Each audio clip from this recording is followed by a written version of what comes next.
Shalom sidang jemaat Tuhan yang terkasih. Bersyukur kebaikan Tuhan dan anugerah Tuhan yang kita rasakan hingga saat ini. Mari sidang jemaat Tuhan, kita bersama-sama merenungkan kebaikan Tuhan melalui firman Tuhan dan renungan kita hari ini. Namun sebelumnya kita memuji Tuhan. Kita katakan kepada Tuhan, ajarku mengenalmu. Tak ada yang ku banggakan selain dirimu, tak ada yang ku inginkan, hanyalah Engkau. Ajarku mengenalmu, bawaku lebih mengenalmu, pribadimu yang ku rindu. Ajarku mengenalmu. Amin. Firman Tuhan untuk hari ini dari kitab 1 Raja-Raja pasal 11 ayat 1-13 dengan perikop Salomo jatuh ke dalam penyembahan berhala. Adapun Raja Salomo mencintai banyak perempuan asing. Di samping anak Firaun, ia mencintai perempuan Moab, Amon, Edom, Sidon, dan Het. Padahal tentang bangsa-bangsa itu, Tuhan telah berfirman kepada orang Israel, janganlah kamu bergaul dengan mereka, dan mereka pun janganlah bergaul dengan kamu. Sebab sesungguhnya mereka akan mencondongkan hatimu kepada Allah-Allah mereka. Hati Salomo telah terpaut kepada mereka dengan cinta. Ia mempunyai 700 istri dari kaum bangsawan dan 300 gundik. Istri-istrinya itu menarik hatinya daripada Tuhan.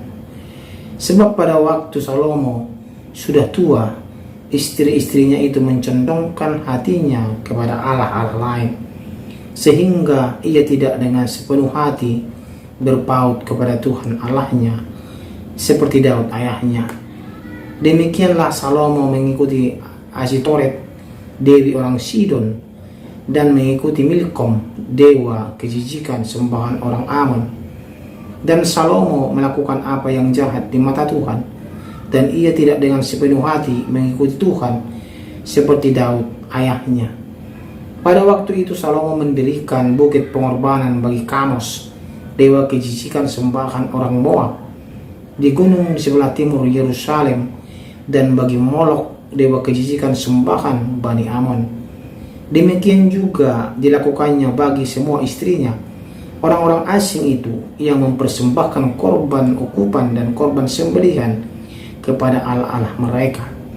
Sebab itu Tuhan menunjukkan murkanya kepada Salomo, sebab hatinya telah menyimpang daripada Tuhan Allah Israel, yang telah 2 kali menampakkan diri kepadanya, dan yang telah memerintahkan kepadanya dalam hal ini supaya jangan mengikuti Allah-Allah lain.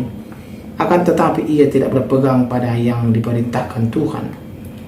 Lalu berfirmanlah Tuhan kepada Salomo, oleh karena begitu kelakuanmu, yakni engkau tidak berpegang pada perjanjian dan segala ketetapanku yang telah kuperintahkan kepadamu,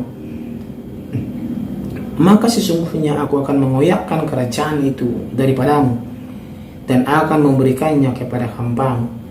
Hanya pada waktu hidupmu ini aku belum mau melakukannya oleh karena Daud ayahmu.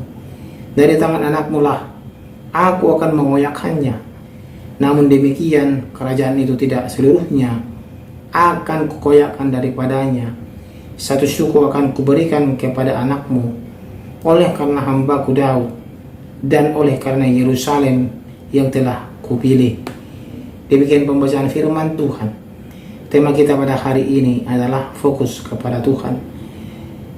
Sidang jemaat Tuhan yang terkasih,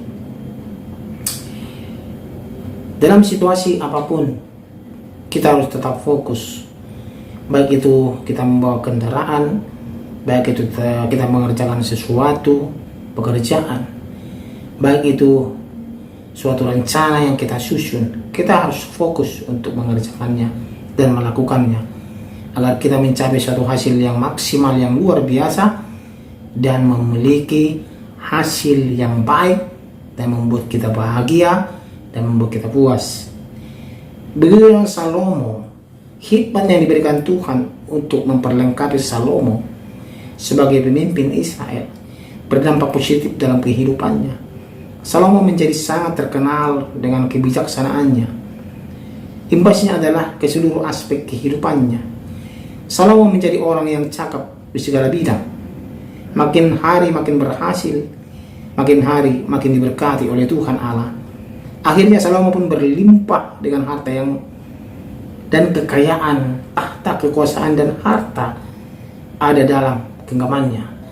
Namun biasanya seseorang yang memiliki tahta dan harta, kehidupannya tak jauh pula dari wanita. Terbukti Raja Salomo mencintai banyak perempuan asing di samping anak Firaun. Ia mencintai perempuan-perempuan Moab, Ammon, Edom, Sidon, dan Het. Tadi kita sudah baca. Ternyata kehidupan yang diberkati Tuhan tidak menjamin seseorang akan semakin mengasihi Tuhan dan hidup dalam ketaatan.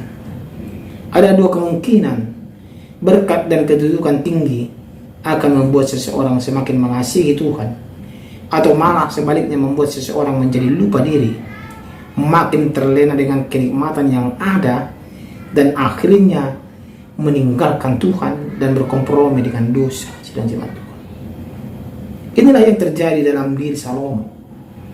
Harta dan tahta membuatnya berubah. Awalnya begitu mengasihi Tuhan dan memiliki hati yang takut akan Dia, kini hatinya lebih condong kepada perkara duniawi. Dengan harta yang melimpah, Salomo berkesempatan memiliki banyak wanita dan memuaskan keinginan dagingnya.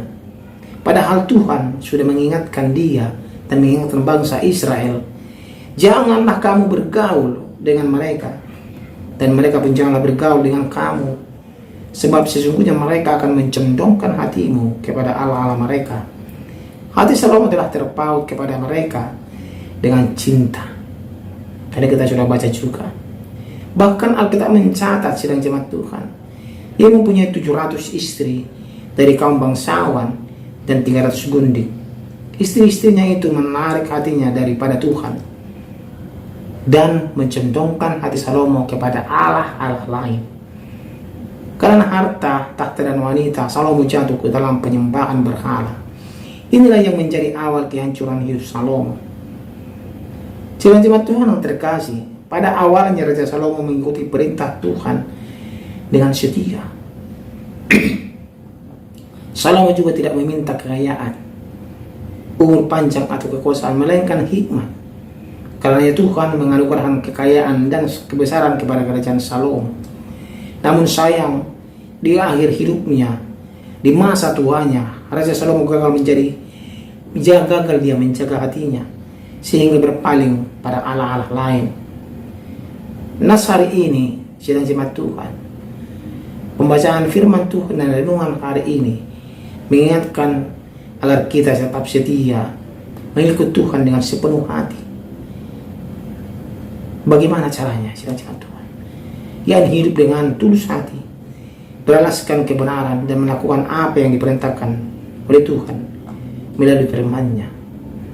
Mengikut Tuhan dengan sepenuh hati dan tetap fokus kepada firman-Nya akan menjaga hidup kita tetap pada Tuhan dan pendirian kita tetap kepada Tuhan.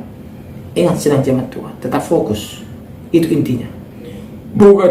Bukan pada keadaan atau situasi yang kita alami, sehingga kita akan terhindar dari bahaya, menyimpang dari jalan kebenaran dan kebaikan yang sudah Tuhan tetapkan dalam kehidupan kita. Saya benar percaya, sedang jemaat Tuhan, pelajaran yang kita ambil dari kehidupan Raja Salomo di masa tuanya, dia malah menyimpang dari jalan Tuhan. Kita pun tidak mau seperti Raja Salomo yang tidak fokus kepada perintah daripada Tuhan. Kita mau fokus terus Apapun yang terjadi, godaan apapun, masalah apapun, pergumulan apapun yang kita alami, kita tetap fokus kepada Tuhan. Kita meminta pertolongan Tuhan, bimbingan Tuhan, arahan Tuhan, agar kita tetap fokus tertuju kepada Tuhan. Saking dan percaya, lewat renungan hari ini kita belajar bahwa kekayaan, tahta, harta tidak akan abadi. Semuanya akan lenyap. Itu adalah titipan daripada Tuhan untuk kita bisa nikmati. Tetapi apa yang Tuhan titipkan kepada kita, kita tidak nikmati bersama dengan Tuhan, dan kita tidak libatkan Tuhan dalam setiap kehidupan kita, itu akan sia-sia.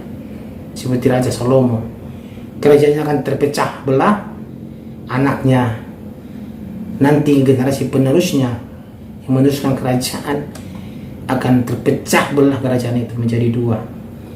Satu suku dengan anaknya dan 11 suku lagi ke pembantunya. Ini adalah hukuman yang diberikan Tuhan Allah kepada Raja Salomo. Dan kita tidak mau menerima hukuman yang sama seperti Raja Salomo. Kita mau diberkati oleh Tuhan. Amin. Mari kita berdoa. Terima kasih ya Tuhan untuk firman-Mu hari ini yang mengajari kami tetap fokus kepada firman Tuhan, agar kami tidak terjerumus kepada suatu ilah-ilah lain atau penyembahan berhala seperti Raja Salomo. Ajar kami terus Tuhan untuk selalu fokus kepada Tuhan. Dalam nama Tuhan Yesus Kristus sebagai Tuhan dan Juru Selamat kami berdoa. Amin. Ajarku